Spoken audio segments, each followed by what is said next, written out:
Yo l'équipe, bonjour à tous. Aujourd'hui on se retrouve pour parler Muay Thai avec Bilal Bakhouz-Sharaf, un grand champion de Muay Thai de la région de Strasbourg qui va nous raconter un petit peu son parcours.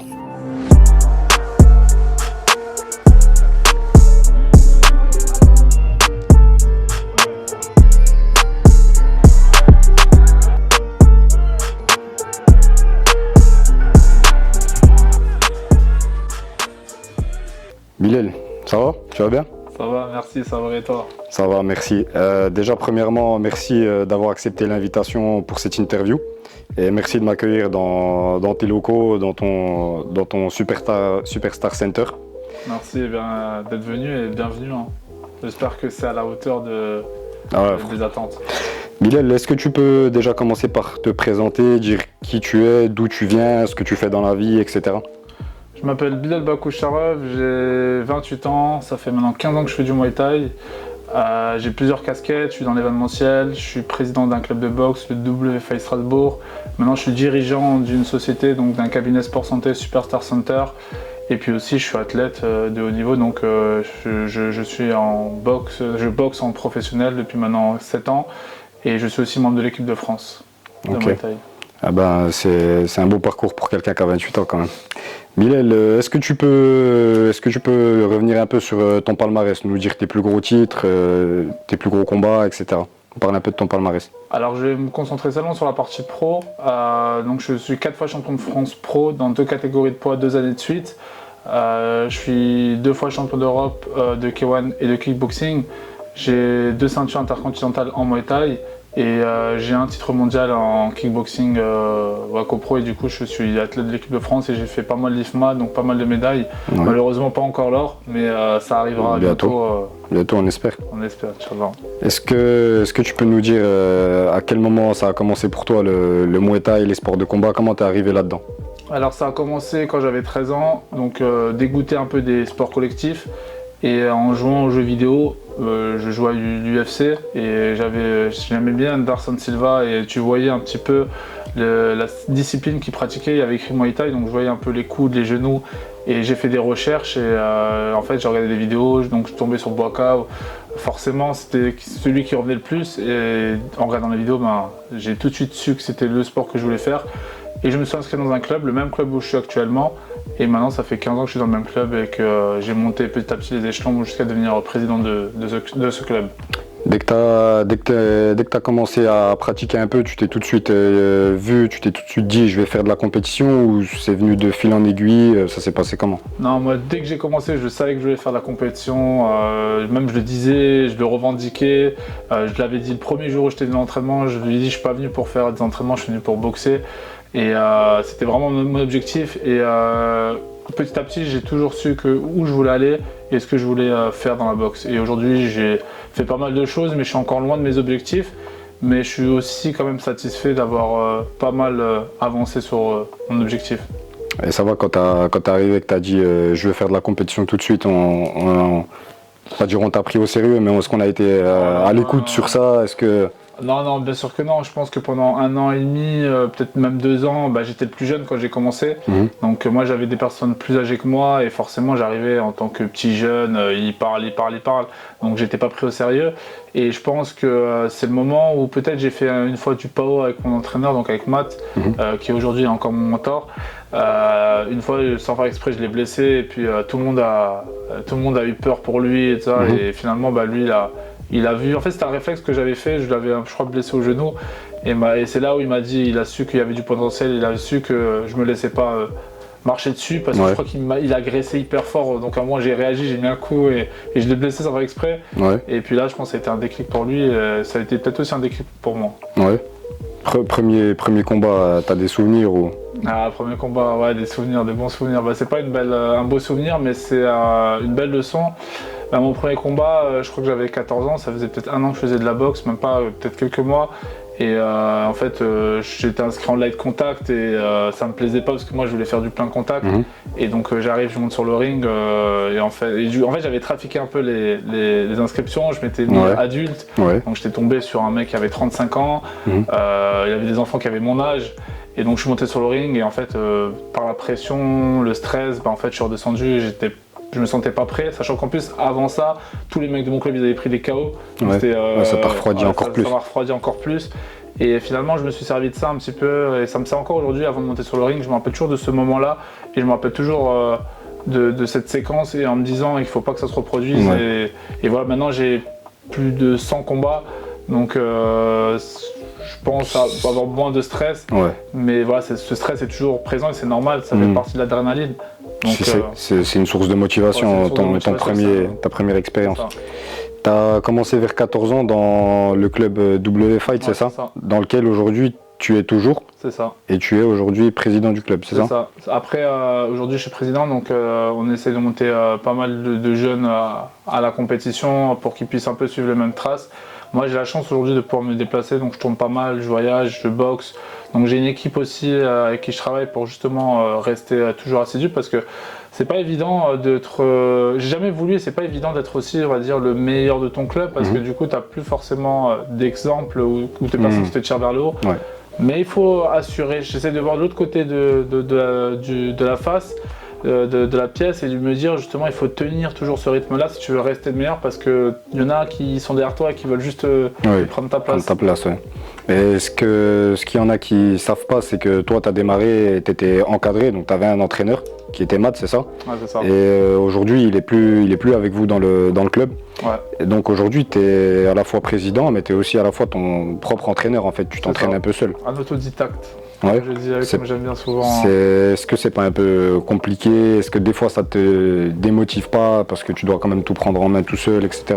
C'est drôle parce que j'en parlais justement encore aujourd'hui. Moi, ce qui fait ma grosse force, je pense, c'est pas la motivation, c'est la discipline. C'est-à-dire aujourd'hui, je suis quelqu'un de très discipliné. Je m'impose des rythmes, je m'impose des entraînements. Bah, regarde, là, je reviens d'entraînement à peine cet après-midi. J'étais à l'autre bout de la ville et je suis revenu ici. Personne ne m'a dit de le faire.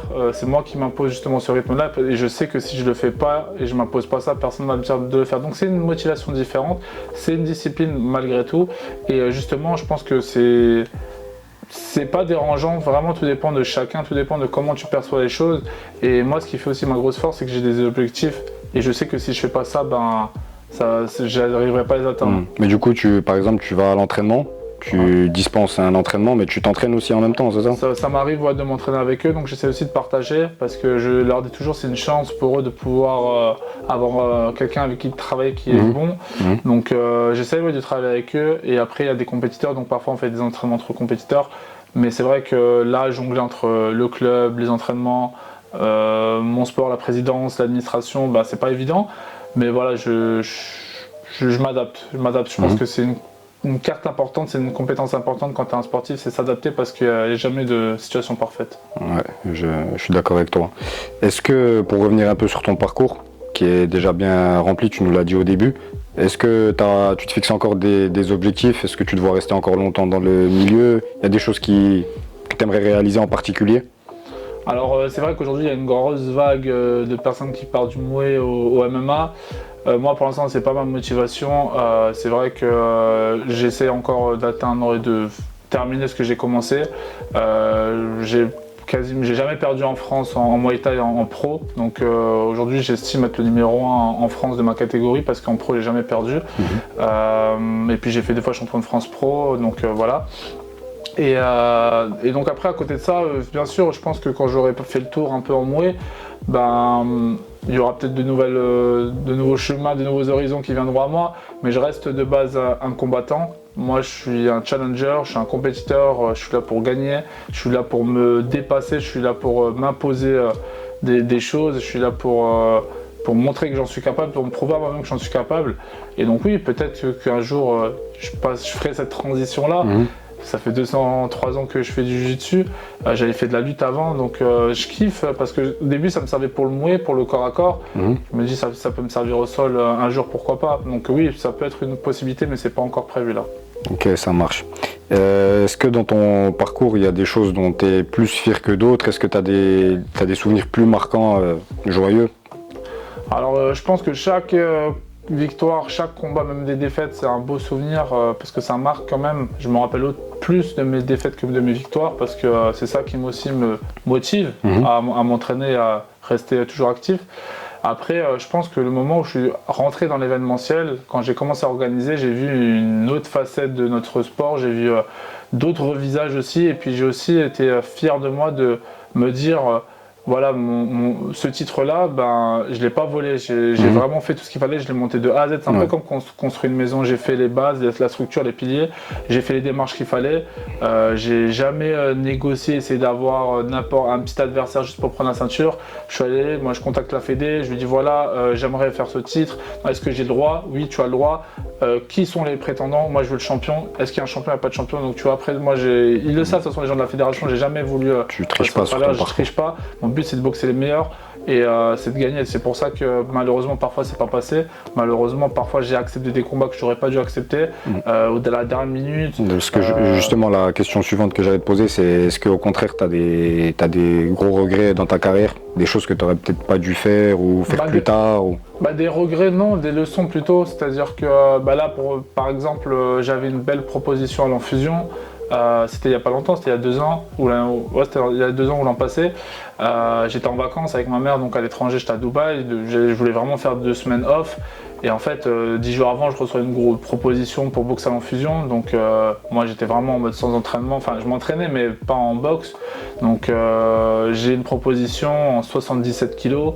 Voilà, j'étais pas du tout au poids, donc j'ai accepté. Mes vacances sont transformées en préparation, donc tout a été désorganisé. Je suis rentré avec le vol 2 jours avant, il me semble. J'ai changé mes billets d'avion, je suis rentré 2 jours avant. Puis après, quand je suis arrivé à Strasbourg, j'ai refait 8 heures de trajet, donc voilà, la perte de poids a beaucoup joué. Les mauvaises conditions. Ouais, mauvaises conditions, très mauvaises conditions, et je pense que ça me servira de leçon. Donc oui, c'est dommage. Mais c'est pas grave parce que j'essaie justement de faire en sorte que ça me serve de leçon. Ok. Est-ce que, vu l'endroit où tu es situé, bon après voilà, Strasbourg ça reste quand même une grande ville, il y a pas mal d'acteurs du pied-point dans cette ville, mais est-ce que toi, c'est pas un peu compliqué au niveau de ta médiatisation, sachant que déjà tu es tout seul, sachant que déjà le monde du Muay et des sports de combat c'est déjà pas super médiatisé, est-ce que c'est pas un peu compliqué à ce niveau-là? Bien sûr que c'est compliqué. Après, moi j'aime justement la difficulté. C'est-à-dire que le fait que ce soit difficile, je me dis que c'est pas accessible à tout le monde. Donc si j'arrive à le faire, aujourd'hui l'événementiel ça m'a apporté une grosse visibilité, ça m'aide aussi à toucher des professionnels. Mon objectif dans l'événementiel c'est pas comme peut-être certains malheureusement de récolter des fonds, s'enrichir. Moi mon but c'est vraiment la promotion du Muay. C'est pour ça d'ailleurs que j'ai créé le concept Superstar Event. J'ai pas appelé soirée du Muay Thai, je ne sais quoi. J'ai vraiment appelé ça Superstar Event pour que ce soit assez généraliste et que ça touche tout le monde. Et le but du Superstar Event, c'est de mélanger un peu l'art et le sport et de mettre en avant mon sport que j'aime et que j'ai envie de voir se développer. Donc aujourd'hui, par exemple, le fait de le voir aux Jeux européens, c'est une grande fierté et ça montre qu'il y a une évolution. Donc oui, moi, mon but, c'est de... C'est pas évident, mais en tout cas, je travaille pour ça, pour avoir les meilleures conditions autour de moi. J'ai pas mal de projets encore à côté et je pense que le jour où j'y arriverai, ce sera une belle réussite. Ouais. D'autant plus que, c'est vrai, on ne l'a pas mentionné au début de la vidéo, mais au-delà des sports de combat, tu as une vie entre guillemets un peu professionnelle et un parcours d'étudiant. Ouais. Et tu as fait des longues études. Ouais, je suis diplômé d'un master en école de commerce. Et tu as fait tout ça en parallèle de ta carrière? En parallèle, j'étais en classe préparatoire, j'ai jamais arrêté la boxe. J'ai toujours continué les deux, j'ai toujours essayé de montrer qu'on pouvait combiner passion et études. Et justement, aujourd'hui, j'essaie vraiment d'être un exemple. Et voilà, j'aime pas le mot champion, mais je sais qu'aujourd'hui, un champion, c'est quelqu'un qui est dedans et hors du ring. Aujourd'hui, il y a beaucoup de gens, tu les vois sur le ring, ils sont très très bons, mais en dehors, ils font rien du tout, ils apportent rien à la société. Et je trouve ça dommage. On prend l'exemple de Mohamed Ali, il n'a pas eu que des victoires, il a eu des défaites, mais malgré tout, ça reste pour beaucoup le meilleur boxeur de tous les temps. Ouais. Donc voilà, c'est ça un peu je vais pas dire mon idole, mais c'est ça un peu mon exemple. Et j'essaie justement un peu de suivre ce genre de traces parce que je pense que quand tu apportes beaucoup en dehors, enfin, on a plus à apporter en dehors du ring. Et quand je vois aujourd'hui des gens, par exemple, qui n'ont jamais vu de gala de boxe et qui viennent à mes événements et qui me disent j'ai adoré ça, je me dis que j'apporte ma pierre à l'édifice à mon sport. Aujourd'hui, en plus de cumuler la casquette d'entraîneur, de combattant, tu rajoutes à ça la casquette de promoteur avec un événement que tu as créé, j'allais dire depuis peu, mais ça fait quoi, 1 an et demi? 1 an et demi, ouais. 1 an et demi, qui s'appelle le Superstar Event. Est-ce que tu peux nous en parler un petit peu? Alors, le concept? Le Superstar Event, en fait, c'est de pouvoir mettre en avant les infrastructures de Strasbourg, de la région, parce qu'à chaque fois on change d'endroit, c'est dans un endroit différent, c'est jamais chaque édition est unique, et en plus on mélange aussi les thèmes et les invités, les prestations artistiques ou sportives. La première édition avait lieu dans une piscine, on avait mélangé natation artistique, diabolo et breakdance. Et la boxe bien sûr toujours parce que c'est vraiment le pilier central. La deuxième édition c'était dans une salle des fêtes. On avait mélangé tournoi de Street Fighter, défilé de mode et chant et en plus toujours la boxe. Et donc là la prochaine édition aura lieu sur un stade de rugby. Donc à chaque fois c'est nouveau, à chaque fois c'est différent. L'idée c'est à chaque fois de ne pas rentrer dans une routine. Ramener un public différent à chaque fois, toucher un public plus large. C'est par la même occasion leur montrer aussi un peu les sports de combat. C'est ça parce qu'aujourd'hui quand j'assiste à un gala de boxe, j'ai remarqué que beaucoup de gens, ils viennent parce qu'ils connaissent un tel, mais il y a rarement de personnes qui viennent pour découvrir parce qu'ils sont pas sensibles, il n'y a rien forcément qui les intéresse.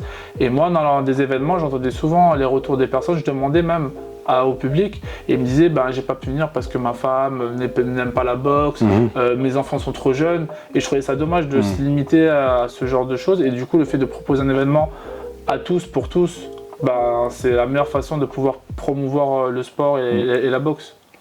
Ce que je voulais te demander, ça sort peut-être un peu du contexte, mais est-ce que pour toi, parce que nous dans le Muay Thai on a beaucoup cette tradition, cette culture de, comment dire, on se met peu en avant, on est très humble, beaucoup de respect, etc. Est-ce que pour toi, on devrait peut-être s'adapter un petit peu à la tendance actuelle, c'est-à-dire le MMA par exemple ou la boxe anglaise qui ont plus d'audience que nous, et essayer de jouer un peu sur ce côté entertainment à l'américaine pour mettre un peu plus en avant notre sport à nous. Parce que c'est un peu compliqué, parce qu'il y a le côté à la fois traditionnel et il y a le côté faut qu'on fasse aussi un peu connaître. T'en penses quoi toi? Je pense qu'il y a une différence entre parler de soi et faire du trash talking, insulter ou faire de la promotion sur les réseaux en s'insultant, en se prenant un peu avec ses adversaires ou les autres personnes. Je pense que c'est aujourd'hui, même moi j'ai cette difficulté-là un peu quand je me présente champion, mes titres, ça passe toujours à la fin et les gens me le reprochent, ils me disent mais pourquoi tu commences pas par ça ton discours? Et je leur dis parce que pour moi c'est pas le plus important. Et ils me disent bah si justement quand je vois des professionnels pour les événements, j'ai des rendez-vous avec des grosses sociétés, avec des chefs d'entreprise. J'ai vu des gens dans d'autres contextes que j'aurais jamais rencontrés. Et ils me disent mais pourquoi tu commences pas par ça justement? Et même sur LinkedIn, au début c'était à la fin mon palmarès et un mec il m'a dit mais change ça, mets ça au début. Et donc je commence par président d'assaut, Bilal, ancien étudiant. Et il me dit c'est dommage, il faut que tu te mettes en avant. Et ça a été très difficile pour moi. Et aujourd'hui j'ai vraiment réussi à comprendre que si je le fais pas, personne ne le fera à ma place. Et surtout c'est qu'aujourd'hui c'est pas de la... Comment on appelle ça? Parce que oui, j'ai ce problème. C'est pas de la vantardise, c'est ça, mais c'est vraiment juste informer les gens de ce que tu fais. C'est l'information. Alors je dis pas que y a personne qui peut me battre, je dis que je suis un athlète, j'ai fait telle chose. J'ai fait quelque chose. Les gens ils prennent ou ils prennent pas. Et donc oui, ça a été très difficile. Nous en moyenne on a cette grosse difficulté parce que je vois des gens qui ont quasiment rien fait. Et que tout le monde les connaît. Et on entend parler d'eux, il y a même des mecs, des youtubeurs, ils font un combat, on dirait c'est des stars, ils ont rattrapé 10 ans de carrière d'un mec qui s'entraînait jour et nuit dans sa salle. Donc j'essaye un peu de m'adapter, de vraiment faire ma com parce qu'aujourd'hui je fais la promotion de ma carrière, je fais la promotion de mes combats, je fais la promotion de mes événements, j'ai une équipe aussi qui bosse avec moi, donc je forme aussi des gens, des alternants. Donc c'est pas évident tous les jours, mais je suis content de le faire parce que je me dis à chaque fois j'augmente mon patrimoine, j'augmente un peu mes compétences et c'est toujours je suis curieux, j'aime découvrir des choses. Donc du coup pour toi dans le Muay Thai par exemple en France, on devrait peut-être essayer de passer un certain cap et essayer de mettre les choses, se mettre plus en avant, les événements, essayer de faire un truc un peu plus chaud, etc. Ouais, je pense, déjà moi je l'ai remarqué par rapport aux événements, c'est dommage et c'est pas pour du tout dénigrer mais quand on regarde par exemple les partenaires sur les affiches, c'est souvent les mêmes, c'est pas forcément des gros noms. Alors je dis pas que c'est pas important, des galas il en faut de tout, il faut des petits, des moyens, des grands galas. Mais voilà, aujourd'hui, quand tu vois des affiches de MMA, quand tu vois les partenaires en bas, quand tu regardes des affiches de boxe anglaise, que tu vois les partenaires en bas, tu te dis, wow, là, t'as envie d'y aller, t'as envie de voir, parce que rien qu'en regardant ça, tu te dis, ça va être bien.